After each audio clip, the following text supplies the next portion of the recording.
今次咧又係行我好中意嘅大嶼山啦，我哋咧嚟到東涌港鐵站嘅 B 出口，跟住去巴士站揾11號巴士，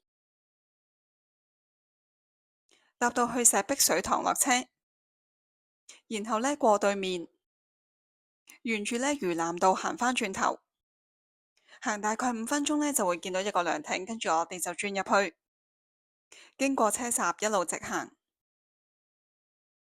右手邊呢有個流動洗手間。今次整條路線呢，中途都係冇洗手間噶啦，所以呢，需要嘅話呢，就喺度去咗先。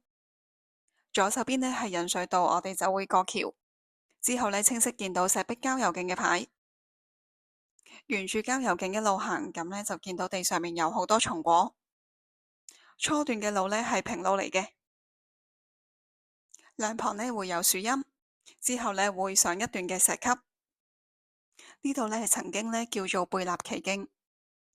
貝納祺呢係一位律師。佢喺1949年嘅時候咧，喺大嶼山嘅愛平寶蓮寺咧就買咗一塊佔地42公頃嘅高原，就開發昂坪茶園，為基層提供就業機會。所以咧，之前呢度咧係叫做貝納祺徑。雖然咧一直咧都係講呢條郊遊徑，不過我哋今日嘅路線咧主要咧就係行狗牙嶺。狗牙嶺名嘅由來咧就係因為呢個山咧有尖有窄，咁咧高低起伏就好似狗牙咁樣。鏡頭見到右手邊警告牌，沿呢度上去咧就係東狗牙嘅入口。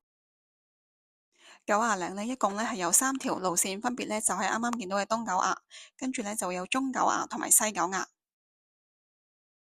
3條咧都係非官方嘅路線，除咗冇指示牌、冇補給同埋冇洗手間之外咧，仲係非常之危險。大部分嘅時間咧都係要用手攀爬，咁有啲斜度咧目測咧有70至80度咁斜，部分咧會喺懸崖旁邊。曾經呢發生多次嘅墮崖致命意外，需要呢有相當嘅經驗同埋充足嘅體力，所以呢就被譽為呢個山界嘅考牌路線。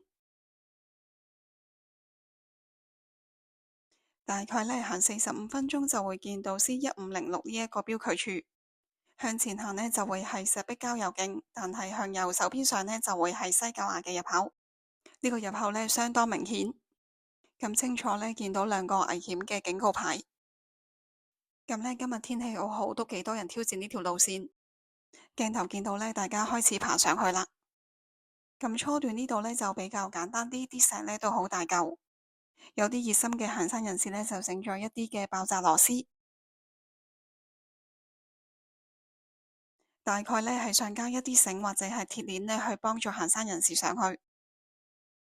不過呢，我個人就覺得唔好太依賴呢啲借力，因為呢唔知道佢係整咗幾耐同埋穩唔穩陣。中間呢有些少部分呢可以行，唔需要用手攀爬。遠遠呢可以望到天壇大佛。天壇大佛呢係一個好著名嘅旅遊景點，咁佢呢就坐落於268級嘅石階上面。附近呢仲有寶蓮寺、昂坪市集同埋心經簡林。咁行得越高呢，風景就越開闊啦。呢度呢可以望到水塘嘅全貌。依家嘅高度呢係457米。咁呢條路線呢都攀升得幾急嘅，由石壁水塘嗰度呢大概100米呢，我哋會攀升到鳳凰山嘅900幾米。可以見到呢多個大嶼山嘅山脈，例如係姜山同埋觀音山。咁一路再上去呢，山勢就越嚟越陡峭噶啦。如果呢有畏高嘅朋友呢，要克服呢條路線呢，就比較難。呢度呢沿途都冇乜大樹可以借力，所以呢要高度集中。望過去呢，就係一線生機。咁如果行東狗牙上嚟嘅話呢，就會途經一線生機嘅。咁呢個路段呢，就係被稱為非常之險要。上到嚟呢個位呢，風景真係好靚，咁我呢就360度影一影呢度嘅景觀。咁之後呢，攀爬嘅部分呢就更加之多，咁山勢更加之險要，咁為咗安全着想呢，我就收一收機冇影到。大概呢，爬咗10分鐘呢，就嚟到呢個小鳥回頭石，呢一度呢，就係網紅打卡熱點。咁影完相之後呢，我哋繼續向前行，就會進入返鳳凰徑。咁呢度呢，就可以選擇行去昂坪或者上去鳳凰山。如果體力唔係好夠嘅話呢，就會建議落去昂坪，因為嗰度呢就會有洗手間同埋有補給。依家嘅高度呢，就係897米。我哋呢就會行上鳳凰山，鳳凰山呢就係香港第2嘅高峰。呢度嘅高度呢係934米，有唔少人呢會上嚟呢度睇日出。咁呢度呢有個細細嘅避風站，之後呢，我哋會經白公坳離開。白公坳呢都係屬於鳳凰徑，咁所以呢會有清晰嘅標距處。原則上呢都冇乜分岔路嘅，係唔會蕩失路。左手邊呢可以見到香港國際機場。近呢幾年呢，沿途加設咗一啲凳可以休息。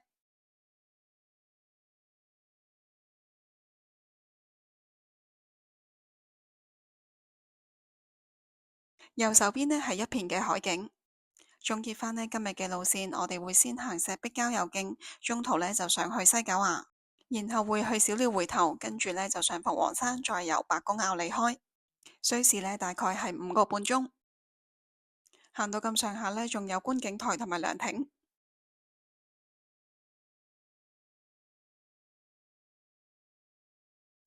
有日落伴隨住芒草同我哋送行。